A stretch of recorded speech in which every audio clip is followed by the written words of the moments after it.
my way too early prediction, revenge of Raider Nation, 22-year playoff drought is quenched. People have forgot I've been the beyond critical of the Las Vegas Raiders over the last 2 seasons.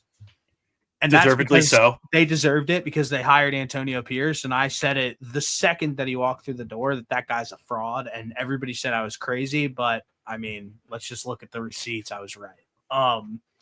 Same with the AOC as QB. Like, all of this. Horrible. That was horrible. Ridiculous claims from the Raiders fans. I mean, pipe down. You guys are always wrong. But I am here to say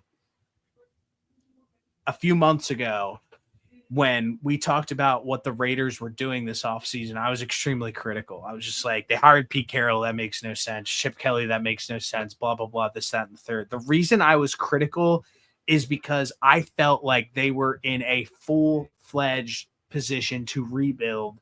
And those timelines by bringing Pete Carroll into the building didn't match up. And I thought that was extremely fair criticism to say that. But now I have a full belief right now that they have an A-plus offseason. Coaching hires, Pete Carroll, head coach, culture setter. I wrote down adult in the room. You need somebody like that. Chip Kelly, offensive coordinator, overly qualified OC, underqualified head coach. He'll never be a good head coach, but he's a great offensive coordinator. Patrick Graham, the DC, the good parts of the Raiders that everybody seemed to like over the last 2 seasons is rooted in Patrick Graham as the defensive coordinator. So you keep him on and add in Pete Carroll, who has notoriously been known for his defensive mind. Good for him. The last point, I have 2 more points I'm going to make, and then you can obviously go. What is every bottoming out team trying to figure out? The quarterback position. Who did the best job of upgrading their quarterback room this offseason? The Las Vegas Raiders, by going and trading for Geno Smith, re-signing him on a very, very team-friendly deal. He's like midway through contracts on quarterbacks. Gives you an opportunity, gives your team a very high floor. I have notoriously said I think Geno Smith is undoubtedly a top 10 quarterback. I just think that he processes the game at a high level. I think he's an extremely accurate passer. And like I said, what is the hardest thing to do? What is every single offseason?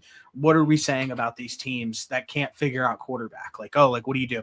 The most Raiders thing that could have happened this offseason is them thinking that Sam Darnold would have been good and trying to pay him. That would have been the most Raiders thing of all time. Instead, they were like, no, fuck that.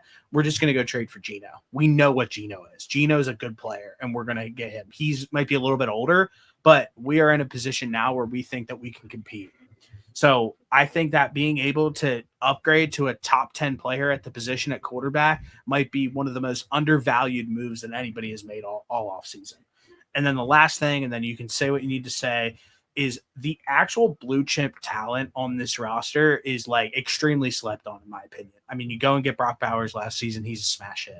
You go and draft Ashton Genty, I think he's going to be a smash hit. You have Max Crosby on the defensive side. You have Geno Smith. I think that they actually have some dudes. I think probably the biggest criticism that that you can make about this team as of right now is the secondary. And you would hope that Patrick Graham as the DC could make have those guys play above expectation. That's why you have him stay and those guys in there. And then lastly, you can obviously critique this receiving core, but because they don't have a true X wide receiver, that kind of makes you shake a little bit. But I think having Jacoby Myers in the slot and having Brock Bowers as your tight end, I mean, those are pretty 2 damn good receiving options. So I'm not going to give them some of the worst receiving options in the entire league. So my way too early prediction is that the Las Vegas Raiders go and quench their 22-year playoff drought this season by winning a game. Might be an extremely hot take, but like I said, I just think that they had an A-plus offseason by getting adults in the room, upgrading the quarterback position, and then still going out in the draft. And that running back room last season was all-time brutal, and going and getting probably the most sure thing at running back since Saquon Barkley. So my only, I gave them a B plus offseason, and here's why. So in my mind, definition of A plus offseason is, did you set your team up to be able to compete right away and for the foreseeable future? The only reason that they don't get an A plus is because I don't think they set themselves up to compete for the foreseeable future because of bringing in an older quarterback and an older head coach. I think they're both more than qualified, and I think they will have success. But for it to be an offseason grade of an A plus for me, I think I'm just being super critical too. Sure. So, like I said, I we're think just looking at it for automatically being able to upgrade the way that they did at the quarterback position just like isn't at least an A minus in my head. The A plus might be a little overzealous, but I just think that like in a time where like everybody is trying to get their hands on a quarterback, like to be able to go and grab Geno Smith for what they got him for and then re-sign him on like a team friendly deal, like with Pete Carroll, I just feel like you can't ask for much more than that. And that's totally fair. I think the reason that is you like Geno Smith more than me. Yeah. So that's probably why you're leaning real quick question. A minus A. Real quick question. Would it have been a better move for them to sign Sam Darnold? No, not at all. Okay. Because I don't think that Sam Darnold, I would have given them lower than a B plus. Yeah. Okay. That's fair. If they brought in Sam Darnold. That's what I was at. So that's where I think that like with Spytek in as the GM and like front office changes, head coaching changes, all of this stuff before this regime has stepped in foot in the building, I think that the Sam Darnold move is like maybe the most clear cut move that they would have ever made, like in history. Or like trading up to like to take Shedeur Sanders at 6. Yeah. Yes. It would have been the most Raiders thing of all time. Yeah. Those would have been the two worst moves that they could have made, and they did a great job of doing neither. But if all things the same and they just did the Sam Darnold move, I think I would have had it at like a C minus. Yeah, me too. I'm right with you. My next comment / question is, that division had 3 teams make the playoffs. And I think the Chargers are still going to be good. I'm not sure about the Broncos. I think their defense is going to be really good, but I don't know what the rest of their offense is going to look like. And then I can't claim that the Chiefs aren't going to make the playoffs. So I want to know which one of those 3 other teams you think fall out of that playoff spot. I think really everybody loves to sit around and gas up like the Broncos for whatever reason. I don't know. They are the most depleted team on offense I've ever seen. Anybody who has anything else to say about the Broncos, I mean, their receiving core is nobody. They don't have a tight end. Their running back room sucks. They're about to sign J.K. Dobbins today. Like, they're just not a good – I think, like, they played above expectation last year. But what about the Broncos, like, excites you? Like, you know what I mean? They're not a good team. And I think that if it wasn't for the Chiefs sitting every single starter in week 17 last season and them getting pretty much a free win, they wouldn't have been a playoff team last season. So I think that, like, although that the Broncos played above expectation, I don't think that they did enough this offseason to be taken seriously. Fair. Next side, I think that the Chargers are obviously a little bit better. You can make the same claim about the Chargers. They got way weaker on defense, the Chargers. And if you look at what they did on offense, they added a running back, obviously, but you can still kind of say like they have a weak receiving core. So I think that maybe the style that they play offense with a weaker defense could lead to a little bit of problems in there. Well, do I think they make the playoffs though? Like if my life depended on it, yeah, I do. I do think they make the playoffs.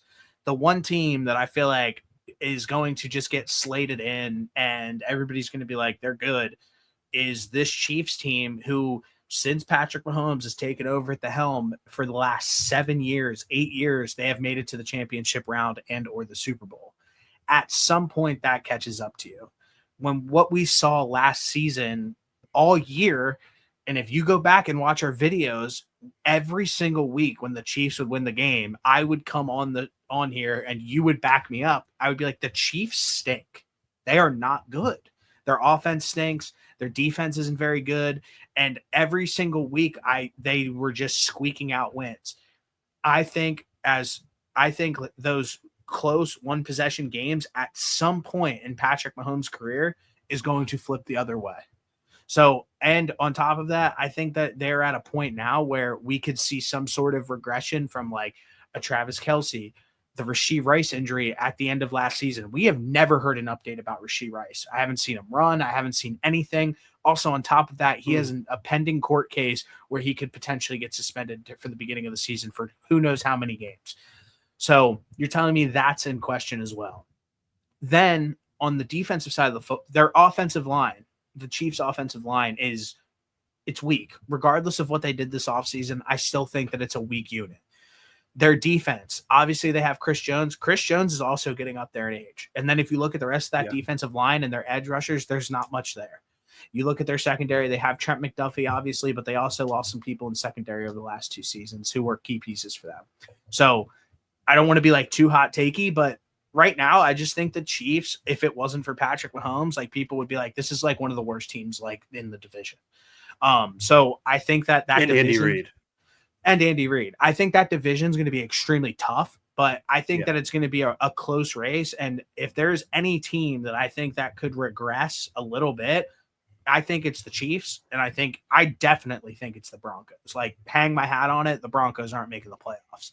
But the Chiefs, like, I could see them struggling a little bit this season. And that's where I think that the Raiders could potentially, like you said, sneak in. Yeah. Are they going to be good in 5 years? No, probably not. But are they going to be able to potentially make the playoffs this season or be in a position to make a playoff game, like a wild card? I think so. Do they win? No, that's just a little bit more for the headline, to be honest with you. But I could see them sneaking in just the way that, like, the Broncos did last year. 100%. Yeah, that's totally fair. Going on to the Chiefs, I think they're the worst 15-2 team potentially of all time. Yeah. There's no reason that they should go 15-2 next year. I think they'll come back down to earth. And I do think we'll see the ball bounce the opposite way. I would be shocked if every single ball bounced the opposite way for them in next year's season. So I do think just by default, they'll regress because aside from Patrick Mahomes, they're just not a great team. So I think that's totally fair. The Broncos regressing as well. They did sneak in at the end of the season, like we said. So that's all completely fair. I think I'll personally have a better idea, like once we get into the team, like the season preview for these guys. But until then, I was just curious who you think the regression comes from in a division that had 3 teams make the playoffs. Yeah. So I think that's very like fair. I said, right off gut feeling, Broncos. Broncos have done nothing. They obviously took some shots on guys on defense. Well, defense risky, high risk. Yeah, high risk, high reward. But like, even if you have the best defensive team of all time, like, I just still think that this offense is extremely, extremely weak. So yeah, that's really fair. how it's doing it. Yeah, that's fair. I like that. I like that take. I think, like I said, I have them at a B+ for this offseason for reasons I previously mentioned. But all in all, I think that they set themselves up for much more success this year than they've had since Derek Carr left, basically. Yeah, definitely. Like I said, I have been impressed with what the Raiders have done this offseason because there's such Raidery moves that could have been made this offseason that they just didn't do. And even one that, like, when I was getting closer to the draft and I was talking to like some of my boys, like, they were like, they're taking Membu at 6, no questions asked. The Membu's the pick. And I was like, damn, like, that kind of sucks. Like, I want to see them take Genty. Like, I don't care. Like, I want to see them take Genty, and they did. So I like everything that they've done this offseason, and I think that they have some good players. I really do. I think the Josh Jacobs leaving situation probably left like a bad taste in their mouth, and they're like, "Wow, I think we really need to get like they don't have a like Brock Bowers is a guy, but having like a sick running back is cool." Oh, their second string running back actually Mostert is Raheem Mostert. That's sneaky. I'm not yeah, saying that's a good backup running back. Yeah. So I mean, hey, so shout They out have, to they have 6 running backs on their roster right now. they don't want any problems. I mean, last year was the Zamir White, Alexander Madison combo was that could go down as a generationally bad running back room.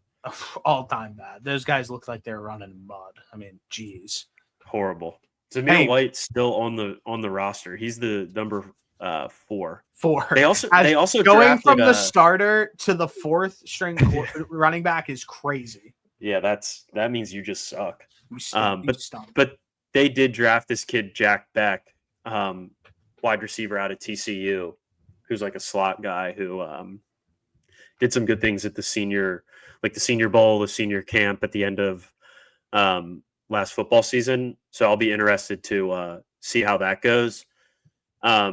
He was the kid whose brother died in that Louisiana.